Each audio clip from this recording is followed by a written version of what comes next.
Il feintait beaucoup, il mettait beaucoup d'incertitudes pour essayer de faire déclencher Covington dans un mauvais timing. Et on le voit plein de fois, Covington déclenché. Et Edwards, soit il recule d'un petit pas, il l'absorbe légèrement, et il revient dans la distance, il revient pour mettre de la pression. Ou alors il désengageait un tout petit peu, et il remettait une frappe, un petit jab, un petit 1-2, des combis simples. Et au bout d'un moment, quand il avait capté le timing, au bout d'un moment, il commençait à contrer après une esquive, ou à contrer en timing. Bonjour les amis, bienvenue à notre chaîne YouTube. Nous sommes avec Nicolas Leblanc, je pense que vous le connaissez déjà. Et nous sommes ici à nouveau, cette fois, pour analyser le main event de l'UFC 296 entre Leon Edwards et Colby Covington. C'était un combat qui avait beaucoup de hype, notamment par le trash talk qu'il y a eu de la part de Covington, que même il a mis en face la mort du papa de Leon Edwards. Donc tout le monde attendait ça et c'était un gros challenge aussi pour Leon parce qu'il a dû gérer ses émotions, il a dû canaliser la douleur avec la haine qu'il avait contre lui et finalement ça a donné un combat à sa faveur. Nico il va aujourd'hui nous donner son point de vue de ce combat, d'accord? Donc Nico, je te laisse la parole. Sur ce combat, il y a eu le côté trash talk, je pense qui a eu une part. Et je trouve que Edwards il est resté dans sa configuration habituelle où il est énormément dans la gestion. Je pense que c'est indéniable, il reste beaucoup dans la gestion et des fois ça peut lui porter préjudice dans le sens où ça le rend moins spectaculaire. Il a un peu ce côté sniper où il attend le contre, il attend le moment, il essaie toujours de ralentir le rythme. Et je pense que Covington, il a volontairement, stratégiquement, même si à mes yeux il y a des choses qui ne se font pas même dans le trash talking, et ça en fait partie, mais clairement, il a essayé de l'énerver à un point où il sort de ce game plan pour qu'il puisse échanger. Et c'est dans un rythme élevé où Covington aurait eu plus de chances de battre Edwards. Et en vrai, je suis persuadé que tout ce combat, pour moi, tout s'est joué dans le rythme qu'avait le combat. C'est-à-dire, s'il y avait un rythme élevé, ça aurait été à l'avantage de Covington. Parce que on sait qu'il a un gros cardio, Covington déjà, qu'il est capable de mettre la pression et d'enchaîner les takedowns, les sorties de clinch, les amener au sol, les phases contre la cage, les sorties de corps à corps avec des frappes, repartir en boxe, repartir en lutte. Il est capable de mettre ce rythme sur 5x5, on l'a vu mettre du rythme comme ça sur 5x5 minutes. Donc s'il avait réussi à mettre ce rythme en place, je pense que Covington aurait eu l'avantage. Maintenant, le rythme d'Edwards, on le connaît, c'est un rythme un peu plus sniper, il attend son timing de contre, il attend le moment où il va pouvoir mettre en place un coup dur, où il va désengager un petit peu, bloquer un petit peu, remiser. Et là on l'a vu énormément faire ça. Et la phase que j'ai trouvée le plus intéressante, en vrai, je peux comprendre, et j'ai vu pas mal de commentaires sur internet qui disaient qu'ils étaient déçus de ce combat, qu'ils avaient envie et que concrètement, ils lui cassent vraiment la gueule à Covington. Et je comprends ces gens, mais en vrai, c'était intéressant de le voir gérer comme ça avec un mec qui a l'habitude de mettre autant de débit. Et pour ralentir le rythme, ce qu'il a fait, c'est énormément de feintes. Il feintait beaucoup et on pourra le mettre dans un coin de la vidéo sûrement pour essayer de montrer. Il feintait beaucoup, il mettait beaucoup d'incertitudes pour essayer de faire déclencher Covington dans un mauvais timing. Et on le voit plein de fois, Covington déclenché et Edwards, soit il recule d'un petit pas, il l'absorbe légèrement et il revient dans la distance, il revient pour mettre de la pression. Ou alors il désengageait un tout petit peu et il remettait une frappe, un petit jab, un petit 1-2, des combis simples.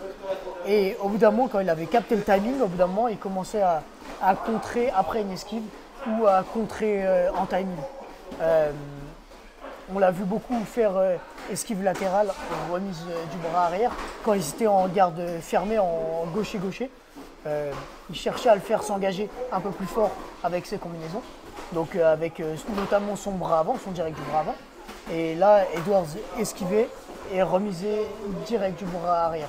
Et on le voit, il y a peut-être 5 ou 6 phases où il le contre là-dessus. Avec une esquive latérale, une remise du bras arrière et parfois un crochet bras avant. Et cette phase, elle a empêché Covington de mettre du rythme. Et, Il le freinait ouais, dans ses actions. Il le freinait dans ses actions, il contrait. Il l'obligeait à s'engager un peu plus fort que ce qu'il devrait parce qu'il absorbait. Et la fois d'après, quand il décidait de s'engager un peu plus pour raccourcir sa distance et réussir à le toucher, bah cette fois il esquivait et remisait. Et en vrai, stratégiquement, c'était stylé comme combat, même si voilà, on aurait préféré voir un peu plus de... Oui, en vrai, tout le monde veut voir du sang, veut voir une guerre, veut voir la bagarre. Mais en vrai, pour moi, pour nous, qu'on pratique de plusieurs années, c'est un format très intéressant parce que c'est encore plus difficile de mettre ça en place que d'aller vers l'avant, faire la bagarre. Ouais, donc le but de cet sport aussi, c'est de toucher, de ne pas se faire toucher, d'arriver à mettre en place ton game plan. Et il l'a montré vraiment. Et dans le 4e round, si je ne me trompe pas, bon, tu me corrigeras, mais j'avais vu une phase dans laquelle Covington commence à lutter, l'amène au sol, Edwards il se relève et dès qu'il se relève, automatiquement il shoot derrière, il le colle contre la cage et il réussit à l'amener au sol. Donc il casse son rythme de lutte et à partir de là, Colby il arrête de lutter. Je pense, tu vois, que sur cette phase-là, mon avis, c'est que dans leur game plan, ce qu'ils voulaient faire, c'était absolument être en avance dans les scores, dans le sens où, tu vois, je ne sais plus si c'est le 3e, 4e, peut-être 4e, il y a un moment où il tente une amenée au sol, Colby, et derrière directement il le réamène. Et je pense que c'est simplement pour redonner au juge l'intention que c'est lui qui domine. Tant qu'il était en avance au scoring, et vu qu'il est champion, il est en avance au scoring, et ben, il pouvait être un peu attentiste et attendre ce contre un peu et sniper quand Colby rentrait. Alors que s'il était en retard, il aurait été obligé d'accélérer. Ça aurait été beaucoup plus compliqué. Et le problème d'Edwards, c'est qu'il n'est pas fort dans cette... Enfin, il n'est pas fort. Tout est relatif. Mais il est moins fort dans ce jeu-là de mettre la pression et de mettre du volume. Il est meilleur dans le sniper. Et dans le rôle du sniper, il feinte, il attend qu'il déclenche, il contre, il réinstalle ce rythme-là. Il a fait pas mal de travail de destruction aussi. Il feintait beaucoup, il travaillait avec son bras avant, il mettait des petits low kicks. On a vu que la jambe de Covington a commencé à être un peu abîmée. Il mettait des low kicks, il mettait des tips au corps, il mettait pas mal de front kicks au corps. Il mettait des high kicks en sortie contre la cage. Dès qu'il décalait, pop, il envoyait sa jambe. Il n'en a pas mis énormément. Mais il a mis. Et il y en a dans le 3e round, 4e round, je ne sais pas vers ces rounds-là, excusez-nous si on n'est pas assez précis avec ça. Mais dans un moment donné, pop, il décale et il envoie un gros high kick. Que même s'il rentre dans le blocage, ça le freine un peu. En sortie de clinch, c'est plutôt intéressant. Et après, quelque chose que je pense que c'est remarquable aussi dans ce combat, c'est le sol de Edwards. Il y a eu des phases de sol, des transitions au sol, dans laquelle même presque il prend son dos, presque il arrive, il a eu dans un moment donné, il avait l'étranglement engagé. Donc tu penses quoi de son sol? En vrai, je suis partagé, parce que autant il y a des super belles phases, il y a des phases où vraiment on voit qu'il est techniquement fort au sol. Mais tu vois, il y a eu des phases où il était dans la garde fermée, où il était un peu attentiste et il prenait pas mal de coups. Après, Covington, il le met volontairement dans cette zone-là. Il le met volontairement dans une garde fermée où c'est un peu plus difficile de se relever, où il va falloir créer un décalage avec ses hanches pour pouvoir engager un scramble, un relevé. Donc du coup, sur ces phases-là, je l'ai trouvé moins précis. Mais par contre, moi, là où je le trouve le plus impressionnant, en dessous, en tout cas sur son sol en dessous, c'est sur ses relevés. Il a des relevés au moment où il touche le sol. Il a directement... parce que finalement, il s'est fait amener 2 fois, je crois. 2 fois ou 3 fois, je sais plus. Et au moment où il touche le sol, il rebondit et il combat le grip directement. Combattre le grip, c'est combattre les mains qui viennent saisir les jambes ou le corps ou son corps à lui. Et dès qu'il est relevé, directement, il pousse dans les mains de son adversaire et ça fait que Ça fait qu'il doit être toujours ses mains hyper serrées, c'est fatigant. Et il est tout le temps en train de pousser dans ses mains et c'est quelque chose qu'on retrouve énormément chez les Anglais. Les Anglais ils sont forts dans ces transitions-là, je trouve. Et à l'image d'Edwards où il combat vachement le grip dès qu'il se relève, c'est assez impressionnant. Et sur les phases au-dessus, je l'ai trouvé pas mal. Et en vrai, Covington, il reste fort sur ses relevés, donc c'était pas facile. Mais, Dans un moment, il arrive même à fermer sa liane dans les jambes et à remonter. je crois que c'est Covington qui fait ça. Non, c'est Edwards, Ah ouais, il l'amène au sol et il arrive vraiment à placer sa position et même il prend la montée, mais à partir de là, même pas à partir de là, Colby il a une bonne réaction, il se relève. Mais j'ai vu des bonnes intentions dans Mais j'aurais voulu le voir un peu plus en lutte. Moi, je l'aurais bien vu finir ses rounds par un peu de lutte. Et je pense qu'il aurait eu les armes pour vraiment faire des dégâts au sol, mais je pense qu'il n'avait pas envie de tomber dans de l'échange de lutte et du coup ça aurait pu augmenter un rythme où il aurait peut-être été moins bon. Mais j'aurais bien voulu qu'il shoot, en tant que spectateur et en tant que combattant pour analyser, pour regarder un petit peu, j'aurais bien voulu qu'il shoot un peu plus Edwards. Et ouais.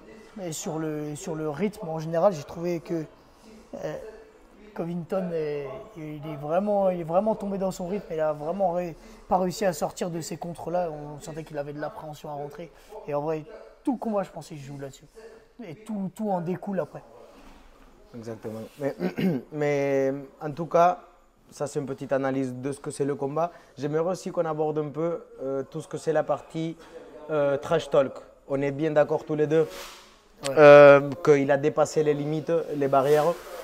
En tant que combattant, pour toi, quelles sont les limites qu'il ne faut pas toucher, jamais?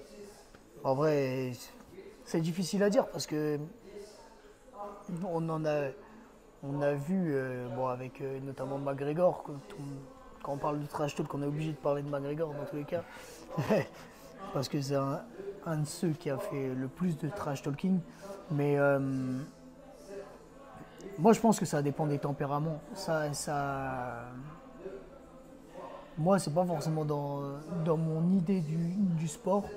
Et je pense qu'on peut trouver des moyens de faire de la hype sans avoir à faire ça, même si ça fait partie du jeu et j'en suis conscient. Et je pense que dans tous les cas, même si on tombe un peu dans ce côté-là, parce qu'il y a des petites rivalités, parce qu'il y a des petits trucs, et ça peut être intéressant, ça doit rester dans un cadre du sport et on doit peut-être pas mêler la famille et tu vois, il y a un moment où ça devient trop et où je vois pas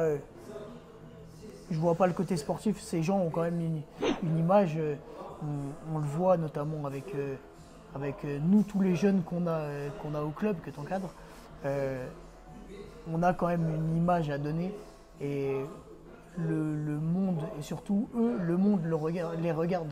Et de faire des attitudes comme ça, ça donne quand même un mauvais exemple. Et pour moi, un sportif de niveau doit quand même avoir une attitude exemplaire et pas anti-sportif comme ça. C'est mon idée, même si ça fait partie du business et j'en suis conscient et que je trouve des excuses à certains qui le font parce que ça fait partie de l'entertainment et il n'y a pas de souci. Mais moi, je trouve qu'on a quand même des limites à ne pas dépasser pour le côté éducatif parce que les gens nous regardent, on doit garder un minimum de côté sportif. Je suis d'accord avec toi, Nico. Merci pour ton retour. Et vraiment, à tous ceux qui sont en train de nous regarder et vous connaissez des jeunes qui pratiquent cet sport, n'hésitez pas de les inculquer dans les bonnes valeurs que c'est les arts martiaux. D'accord, tout ce qu'on voit dans la télé, UFC, Bellator et tous les grands événements de haut niveau, ça fait partie du business, mais les jeunes, ils n'ont pas encore arrivé à ça. Ouais. D'accord? On doit les renforcer dans les valeurs. Les valeurs de respect, d'humilité. Exactement. Et il n'y a pas d'intérêt avant qu'il y ait vraiment de la visibilité. Ça, c'est une certitude. Exactement. Il n'y a pas d'intérêt du tout. Nous-mêmes, on l'a vu dans la dernière compétition qu'on a eue de MMA avec les enfants, que plusieurs de ces enfants, ils sont déjà en train de faire des gestes qui ne sont pas du tout fair play pour le sport. Et je ne trouve pas que c'est bon pour les Ouais. adolescents. Nous, de notre côté, Pas une en bonne tant que direction, coach, en tout cas. en tant que coach, si on voit un élève qui manque le respect, qui célèbre en dehors du respect envers son partenaire, bah, directement, il aura une sanction par la part du club. Et nous, on n'accepte pas ces actions. Donc, à tous les coachs, si vous arrivez à nous voir, tous les pratiquants, tous les jeunes, évitez tout cela dans votre chemin amateur. Si jamais vous arrivez au niveau, peut-être ce sera le moment de réfléchir un peu à ça. Ouais, et encore, il y a certains amateurs où je peux le concevoir. Maintenant où l'amateur commence à être un peu filmé, ça peut être déjà une idée, pourquoi pas. Pourquoi pas pour certains. Je suis pas totalement fermé, mais ça reste des amateurs confirmés. Ça reste, en tout cas, pas les enfants, pas les ados. Exactement. Et pas les jeunes amateurs, parce que Exactement, ça, ouais. ça n'a pas d'intérêt. Une petite compétition qui n'est pas filmée, qui n'a aucune audience, ça n'a vraiment pas d'intérêt en tout cas. Exactement. Donc restons avec les bonnes valeurs du sport, restons avec tout ce qui peut nous apporter de positif et comme ça on arrivera à évoluer, à grandir de la meilleure des façons. Donc merci Nicolas pour nous partager ton expertise dans cette analyse-là. Merci à tout le monde qui sont en train de nous voir. N'hésitez pas à laisser votre petit commentaire pour nous dire quel combat ou quel événement vous voulez qu'on analyse à partir de là. Et restez connectés. Abonnez-vous à notre chaîne, activez la cloche et on se voit dans la prochaine vidéo.